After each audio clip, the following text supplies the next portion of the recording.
why do I pee when I sneeze?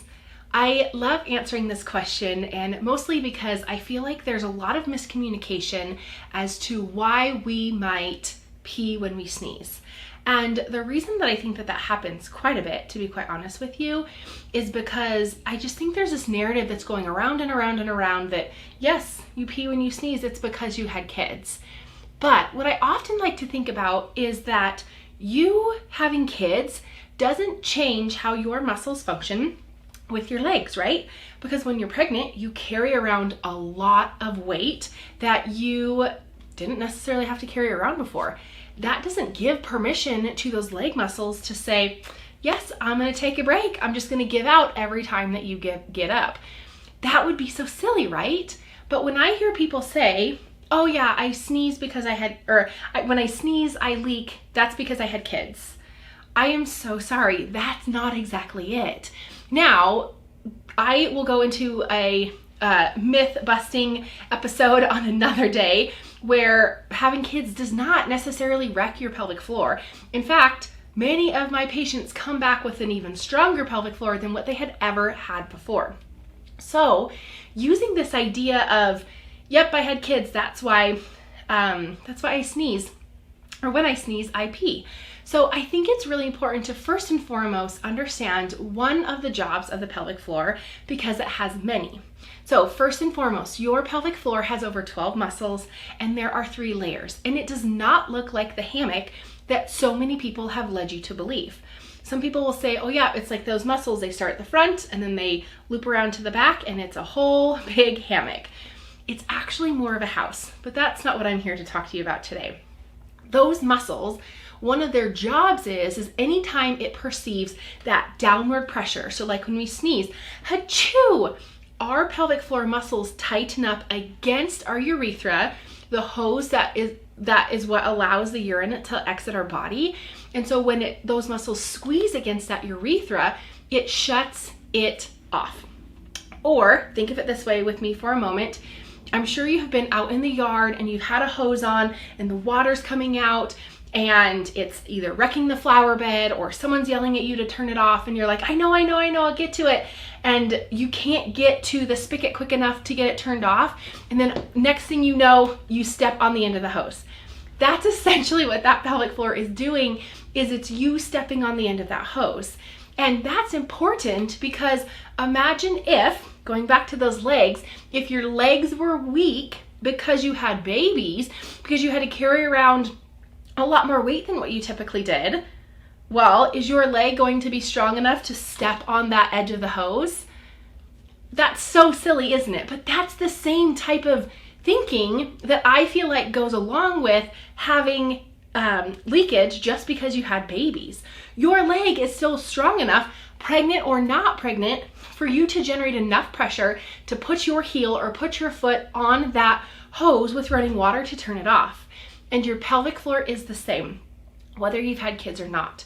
So you sneezing and leaking is just a sign that your pelvic floor is not strong enough and or is not in a position to do what it's supposed to do.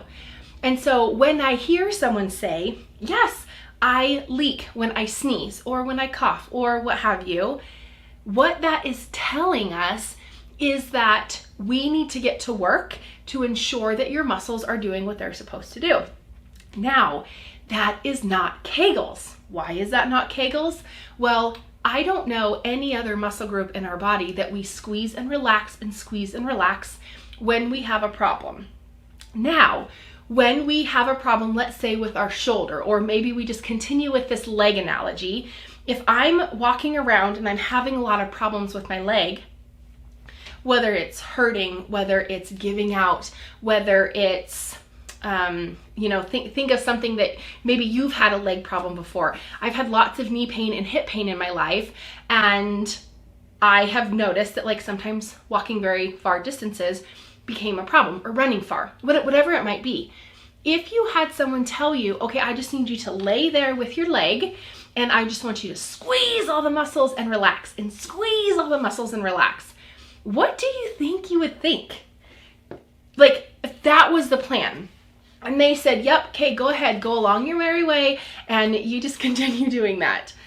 You would think, why did I come here? Why did I spend this money? Like, this has to be a joke. Am I getting pranked or punked, right? Like that's what would come to my mind, because I know, and I know that you know, that we have to do more than just squeeze muscles and relax. So to solve this sneezing or leaking when you sneeze, we are going to have to do a whole lot more than just squeeze and relax and squeeze and relax. So I want to tell you about that today. We are going to use the method that I have used for thousands of my patients and hundreds of my clients online. And it's called the No Kegels University method. And it's really quite easy. There's 4 phases. I'm going to tell you about them today so you can get started right now. First and foremost, phase 1 is that your tissues are moving and moving well.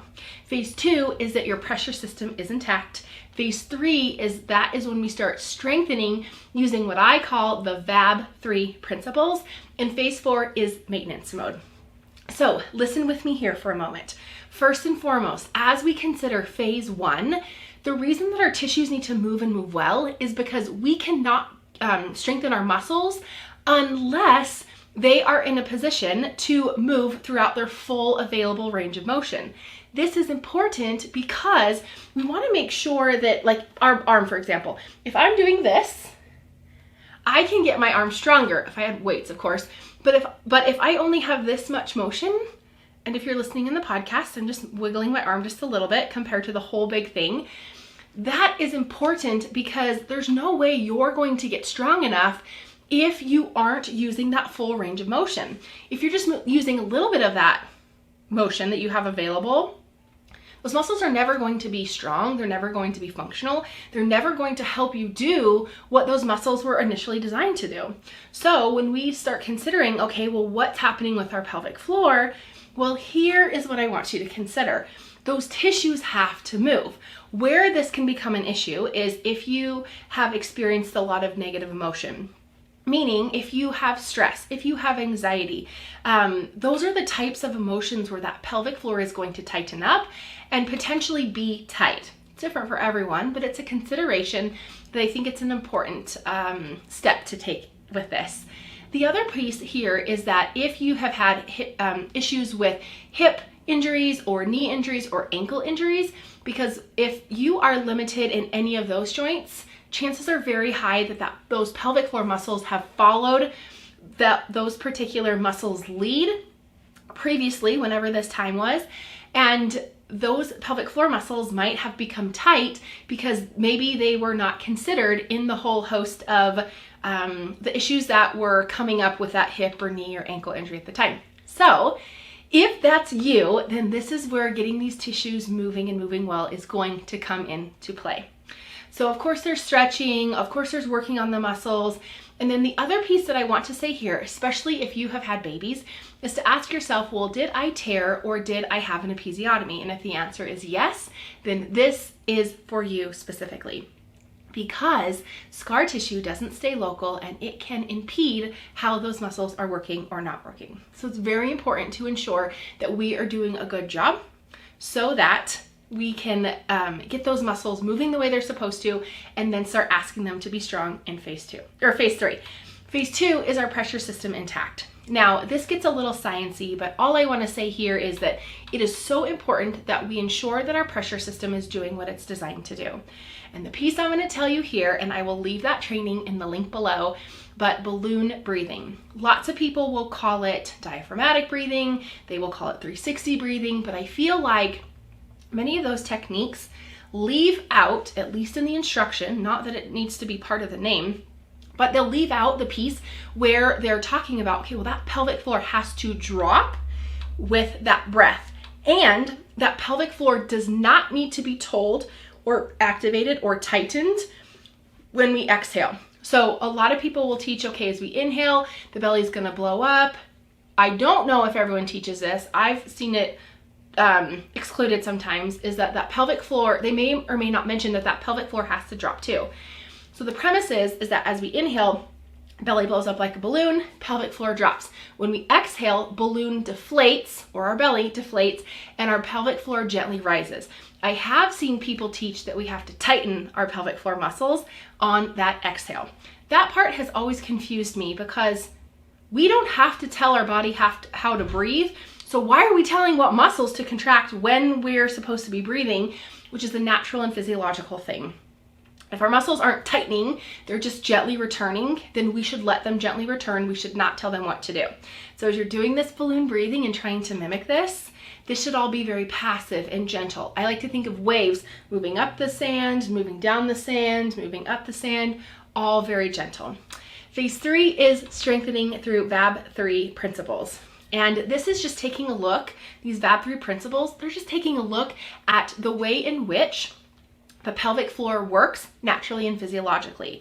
So we're not having to reinvent the wheel here. We're just considering, okay, well, how does the pelvic floor work? Well, the pelvic floor works with vertical motion.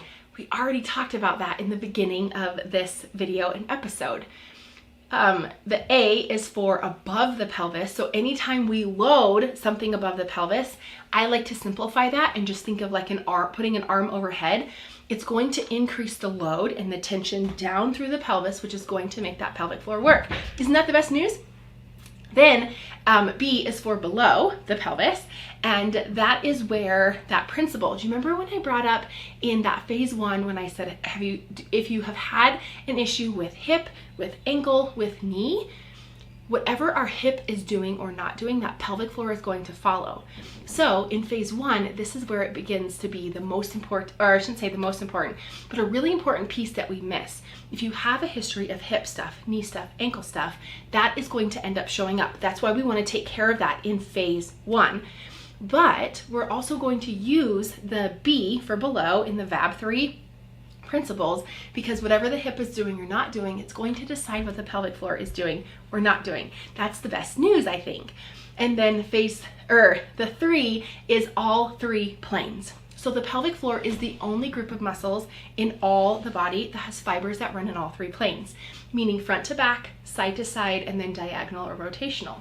The cool thing about this is that for us being functional individuals and living in this 3D world, I think it's really important for us to consider that this is a very important muscle group, because if this is the only muscle group that has fibers in all 3 planes and we're 3D people, that should tell us how important this muscle group is.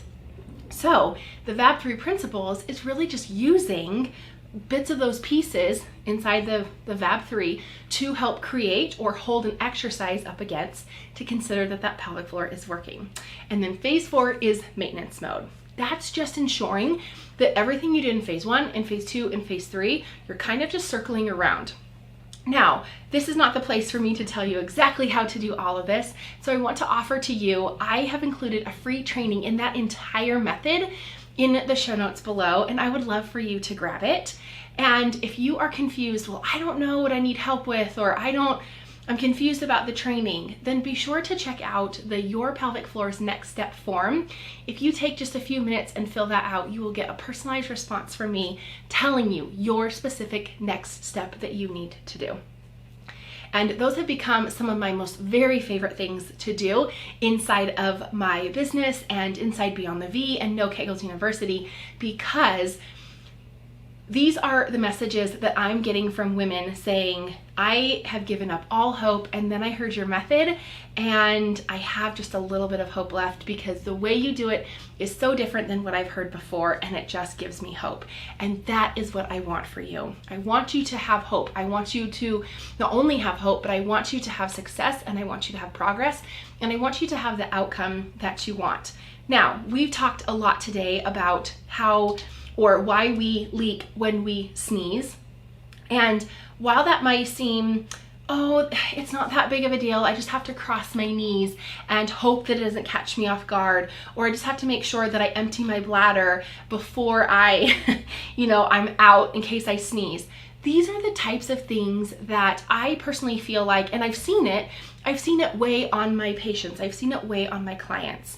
And chances are, if your pelvic floor is not strong enough to support you with your sneeze, it may or may not be strong enough to support you in so many other things, like walking and running and playing with your kids or playing with your grandkids and all of those other things.